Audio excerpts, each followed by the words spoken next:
Welcome to another edition of The Session. I am Timothy Teach Jones. This is Dwight James Jr. And Dwight, we have been talking about something that a lot of people are going through, including your boy. And sometimes you can be teenagers in your 20s, your 30s, and then we're finding that people are, single up into their AARP age, and that is dating. But you and I, we didn't want to just talk about dating. You came with dating with a purpose. Why is it important for us to be out here in these streets dating with a purpose? Well, I'll just use you as an example for this one, because otherwise you're going to waste your time and the person that you're looking at time. Dating with a purpose means you're dating with the end game. You're dating with the idea that you're going to marry this person, or, you're going to do this thing long term. Yeah. A lot of times dating is seen as a tryout period. Yeah. And so if you don't make the team, you get cut and then you just bring on somebody else. But dating with a purpose deals with more than just that. It's finding that connection, making sure you're ready. And that's our first thing we're going to talk about, Tim, is how do you know when you're ready to date? That's a good question, man. And I'll start with a quote that I heard somebody say several months ago, actually about a year ago, and it resonated with me. And she said, some of you are dating when you need to be healing. So I know that we have different demographics on here. I think if you're 13, you don't need to be dating.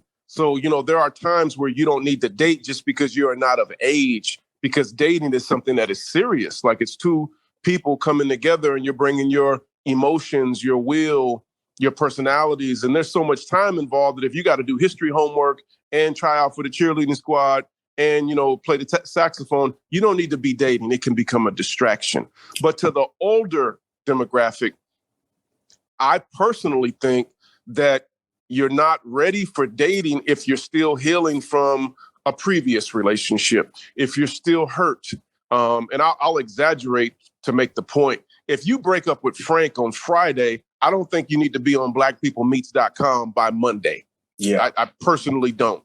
So I think that then you're bringing in that baggage to the next relationship. I was speaking somewhere, man, I swear to God, earlier this year, and everybody fell out laughing. I told them that after 10, maybe 15 years of listening to Erykah Badu's song Bag Lady, I just figured out what it was about. Do you know?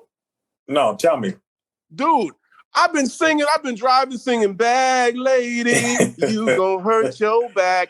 And I didn't realize until this year that she's talking about a woman that hasn't forgiven. I swear to now, you go back and listen to the song on your own. Yeah. I'm not making this stuff up. She's talking about a woman that has not forgiven. And that's why she said, when they see you coming, brothers take off running from you. It's true. Oh, yes, they do. Uh-oh.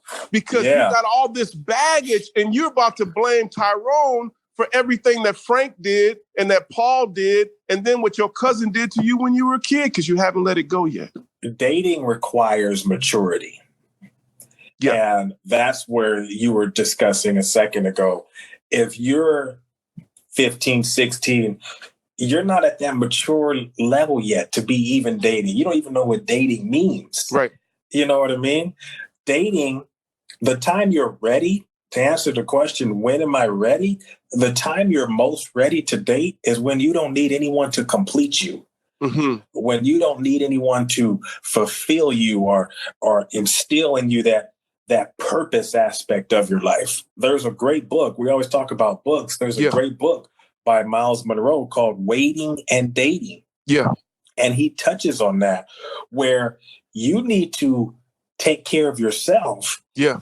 Get yourself together before you want to go out there and try to mess up somebody's life. Especially if like the rebounds.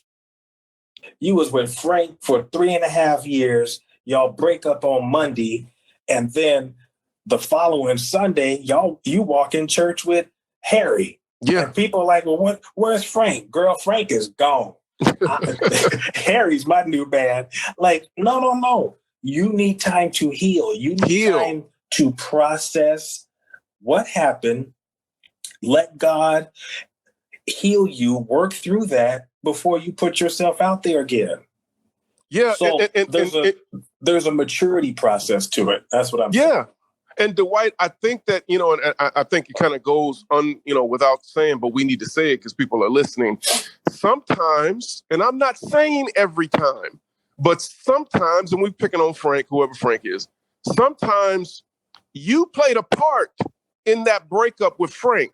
Yeah. And we need to, that period of healing is also a period of self-examination. Yeah. Because we don't want to do the same things because we're going to get the same results. I know you guys have heard that before, but the epitome of insanity is to do the same thing and expect different results. If you have a hot temper and you popped off at Frank all the time, and emasculated him and, made him feel like he was nothing. And one day Frank grabbed you. Well, obviously the story that you're going to tell people for the rest of your life is how abusive Frank was. And that's going to be the one story that you tell. However, you're going to have to deal with your anger issues, though, or you're going to treat Harry just like you did Frank. Frank walks in the door, you yelling and screaming at him and cussing at him. Is that an excuse or justification for him to grab you? Absolutely not. However, we got to heal, but we also got to change. And that change that you're talking about, Tim, that's a part of the healing process. You have to look within yourself and work that process out. In other words, whatever you're looking for in a mate, be that first yourself. I want a man that's going to be trustworthy. Are you trustworthy? Hello. I want a man who can hold down a job. Can you hold down a job? I'm about to get mad. Can you hold down a job with your black? We put all these expectations on the other person without taking a look in the mirror and finding out, am I the person? You be someone, in other words, would you date yourself? Yeah. You know what I mean? You want this perfect person, and this goes for men and women. You want this perfect person, but then here you come with all your baggage. Come on now. So are you ready? You're ready when you're mature. What does maturity look like? You're complete, okay? You're not going to blame Harry, since we're talking about Harry, for stuff Frank did. Harry got a good paying job, and sometimes Frank he's actually working late. But because of past experience, exactly, when he wasn't working late, he was out there just beating them. You put that on the next one. Don't do that. Yeah, exactly. Not fair. It is not fair. And D, I think that another thing, and again, this is my world. I live here right now. I don't necessarily like this world, but I am here. I think that people, you have to know what you want. Because like you talked about a moment ago about settling or wasting time, I think was the word you used. You don't want to waste your time, but you also don't want to waste other people's time. Now, I like going to get coffee, and I like, having dinner and going to the movies, and you can fill in all the other activities that you like to do. However, it doesn't take long for you to realize if you are compatible with someone. Compatible means, for me, number one, there needs to be a physical attraction. That goes without saying, because if you enter into a marriage with someone, you got to wake up next to this person for the rest of your life. So, you obviously don't want to wake up next to the gorilla from Manila. Having said that, when we get past the appearance, you're already attracted to them. You got to already know. It's okay for you to write it down, pray about it, whatever process you go through to identify what it is you want and what you don't want, and don't settle. I think that single people need to know you're in the driver's seat. This is somewhat, and people are not going to like this next statement, some won't, but it's kind of an interview. And while you're talking to these people and getting to know them, you have to know what you want. Now, Dwight, when you met Crystal 10 years ago or 13, however long ago it was, what was it about her that resonated with you? Because you knew other people. What was it about her that, like, you felt a sense of compatibility? Yeah, that's a good question. With my wife, we met 13, 14 years ago now. We were compatible. Our compatibility was based on common interests. We both love to exercise. That's the way we met. We met in the gym. We were both exercising. And so initially, the first part of our friendship, it was all based on activities. We both like to exercise. We both like to eat right and stay healthy. Yeah. So that's where the compatibility part came in. But also, it was her character, the way she carried herself. I did not go off to school looking for a spouse. Right. Matter of fact, I was determined not to do it. I was, I called it successfully single at the time. I was focusing on myself. I had came out of a relationship prior to meeting Crystal a couple years prior, and I was good. I was like, I'm going to focus on myself. And it's interesting, Tim, what we just talked about. I was so consumed trying to better myself. That's when I met my spouse. I was not searching for her. I was trying to better myself. So my compatibility was all based on my own purpose, what I was trying to do at the time. Now, I touched on character, so let me say this right quick. A woman or a man may be beautiful, but if they have poor character, then you got a problem on your hands. Absolutely. So don't look for a person who is, tall, dark, and handsome, or got all the figures that you want in a woman. Look for someone that has some character. Right. Because the tall, dark, and handsome might be short and scrawny pretty soon. Once his behind gets older, sure, all that outward stuff is going to fade. But the character is who they are as a person. And see, Dwight, when you talk about character and I say know what you want, guys that are listening, girls, whoever's listening to this podcast, when I say know what you want, we're both talking about the same thing. Yes, there needs to be an initial physical attraction. You don't need to be wasting somebody's time because they got money. Well, that person has a lot of money, but I don't like the way he looks. Then stop using him. Or vice versa. But when it comes to appearance, character, do you guys share the same faith? Like, I'm just going to throw some questions out there at you. Does he have kids? How do you feel about children? Do you have children and he doesn't? And how does that person feel about raising, children? What opinion do you guys have about finances and career? What's your opinion about where you're going to live? Are his kids in a different city and he's, intent on living there, but all your family is somewhere else? We can get into all of the infinite details of it, but you need to know what you want. Now, I personally don't think, now, Dwight, you correct me if I'm wrong, because I respect your opinion on how you feel. Let me tell you what I don't like. Now, I don't think you should come into a dating introduction and you got 100 points on your list that person has to measure up to. They got to live in your city and they better not have kids. And the age range better be between 34 and 36. They better be 6 feet tall. And I'm being facetious.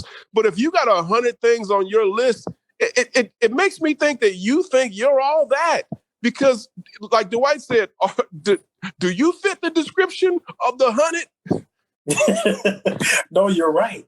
We put all these expectations on other people and we don't look in the mirror. Remember the song Michael Jackson said, I'm looking at the man in the mirror. Yeah.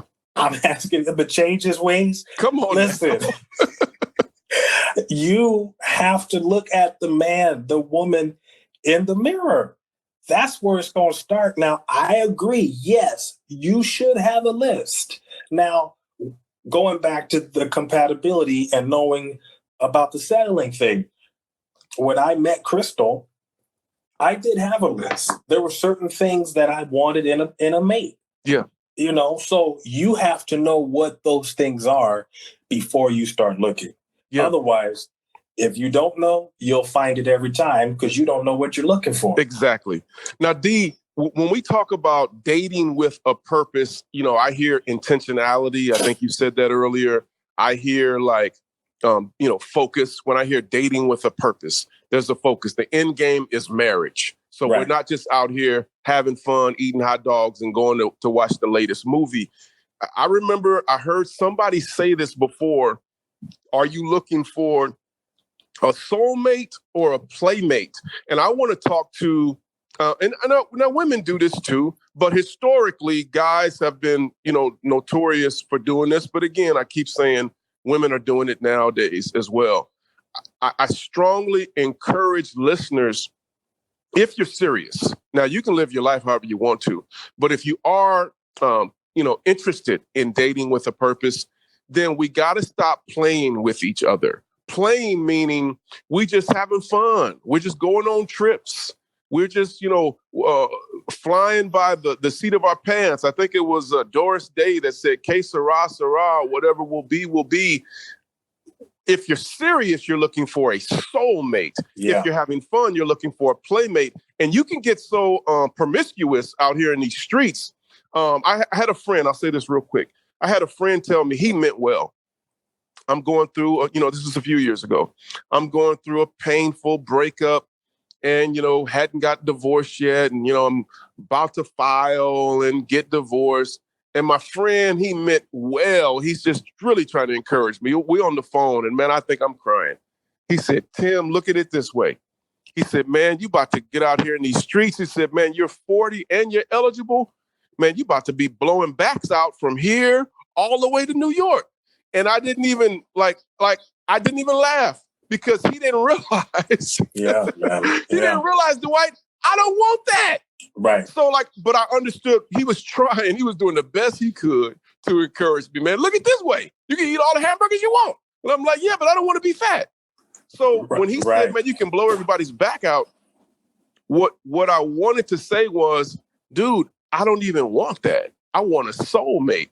And Dwight, do you see people? I know you have single friends as well. And then, you came up when you and Crystal were serious, you had other friends that were going from one relationship to the next. Oh, yeah. What is your opinion about, playing around or actually looking for a soulmate?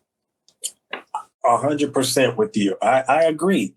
You should be looking for a soulmate, not a playmate. In other words, playmates, that's a waste of time. Yeah. Okay. And if we're talking about dating with a purpose, then that purpose, the end game is marriage. Yes. But one of the most important decisions, Tim, that we make in life is not the job or career we choose. It's the mate that we choose. Lord have mercy. Your selection of a husband, your selection of a wife is one of the most important decisions that you will ever make. So why don't you take the time and really critique that, really go into that? So playmates, to me, now I got friends who are playmates. Let them do what they gonna do. But for me personally, Tim, it is a complete waste of time. And you are making it harder. Listen to me. You are making it harder on the men and women who are actually looking for a soulmate. Come on now.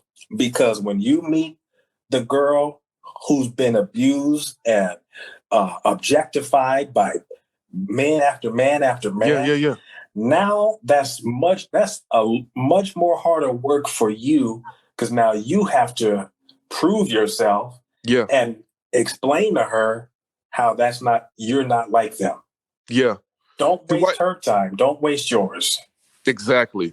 Dwight, when we were talking about kind of like leading up to the podcast and just having friendly conversation like we do about this subject, one of the things you were passionate about was open communication. Do you think it's important that people meet each other and put all their cards on the table? And I'm not talking about, there are some details of your life that I remember Devon Franklin said this. You don't have to tell somebody the first time you meet them for coffee that when you were 4, you were raped. That you can reserve that for a later date.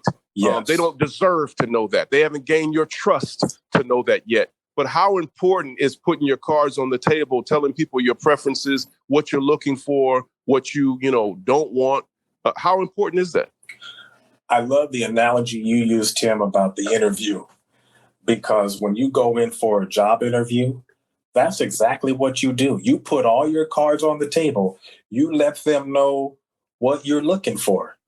When I applied for the job I have now, I let them know up front exactly who I was, exactly what my intentions were, and exactly how I believe this relationship between myself and this organization was going to be mutually beneficial. Boom. You have to do the same thing when you're dating. Yeah. When you meet that person, y'all sitting at Starbucks having coffee, you need to put it all on the table. Now, granted, yes, they don't need to know every single thing, but there are key things that I think they should know. For example, they need to know that you're not trying to waste time. Yeah. Yours or theirs. They need to know that you're upfront, be genuine, be real. And for example, when Crystal and I started dating, one of the things I put out there on the table, just out front, now everybody's different. I am not the norm. I told Crystal on the very first date we had, Tim, that I am not a mind reader. Yeah. I said, so if you tell me something, I'm going to believe it. Please do not ask me a question that you do not want a truthful answer to. Come on. So, because I've been in relationships in the past where, you ask a girl, hey, what's going on? What's wrong, sweetheart? Nothing. Come on, man. Are you sure something's wrong? I said nothing's wrong. Why you keep that? I can't listen. I told Crystal. I can't do it. I told her up front, I am not a mind reader.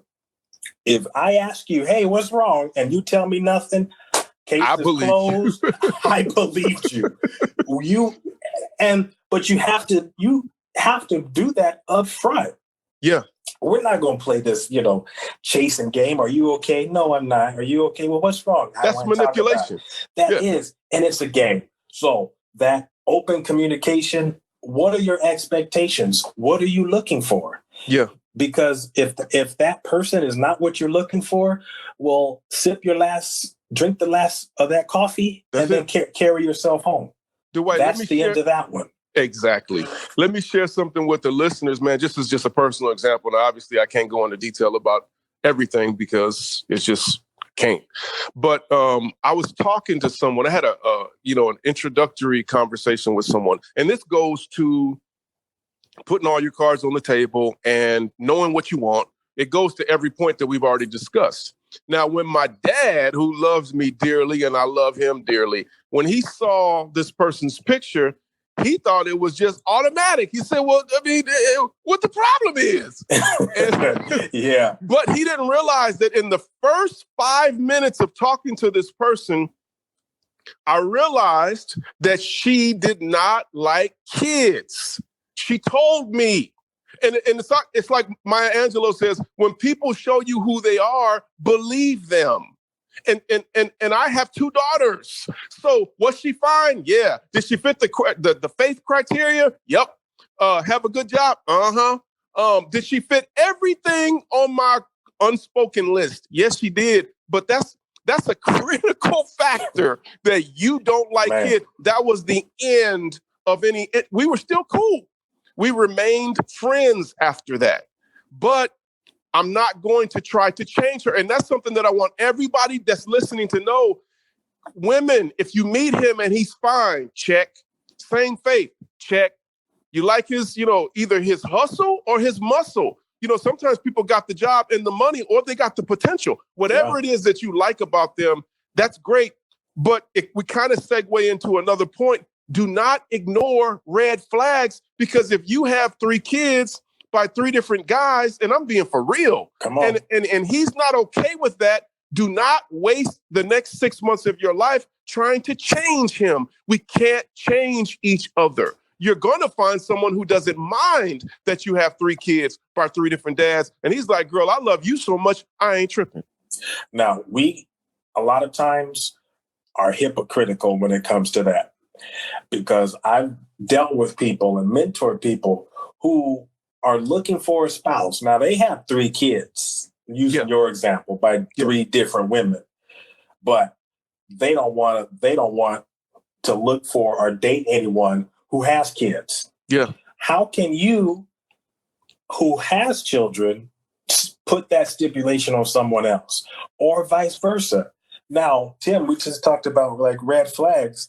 You mentioned a couple red flags, which would be maybe not believing the same beliefs, not having the same type of goals and aspirations. Mm-hmm. What are some other red flags that you've seen personally or that can help our listeners? Red flags, D, and this is a personal opinion, but I think that it's universal.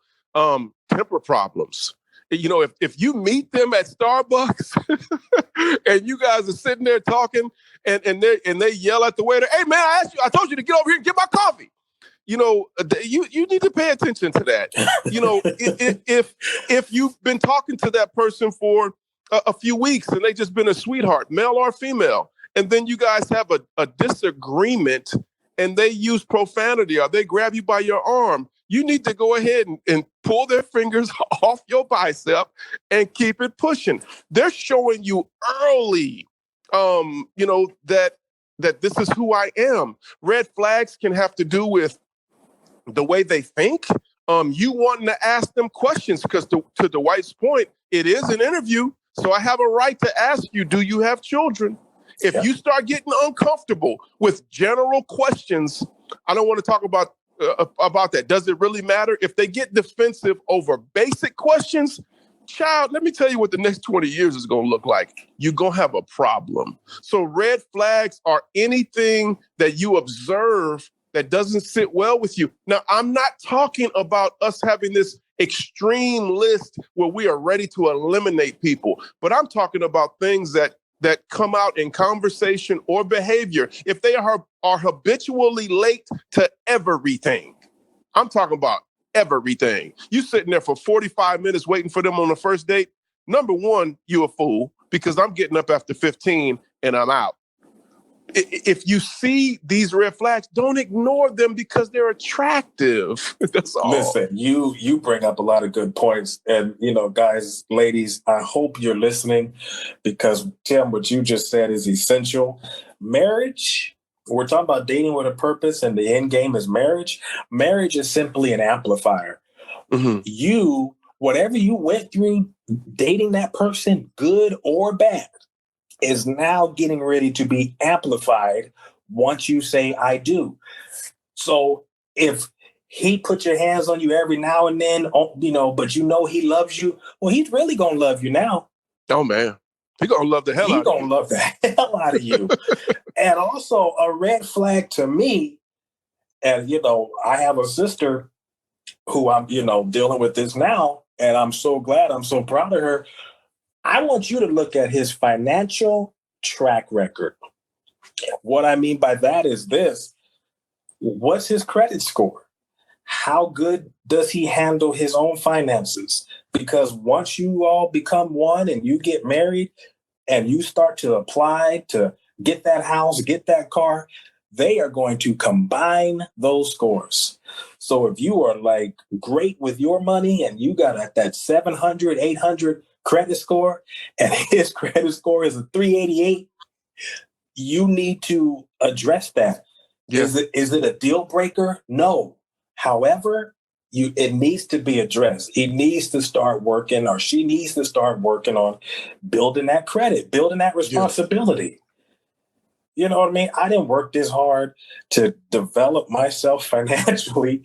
Then I go to get a house and I got this astronomical interest rate because I find out that your credit score is a 498.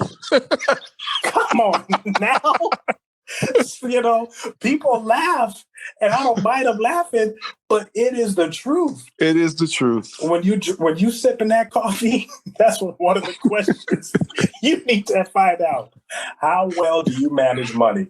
Because Lord have mercy. It's all connected. It's all connected. That to me, it's not, it's probably a yellow flag. You know, yellow means warning It's a yellow flag. Is it a flag on the play? It's a flag.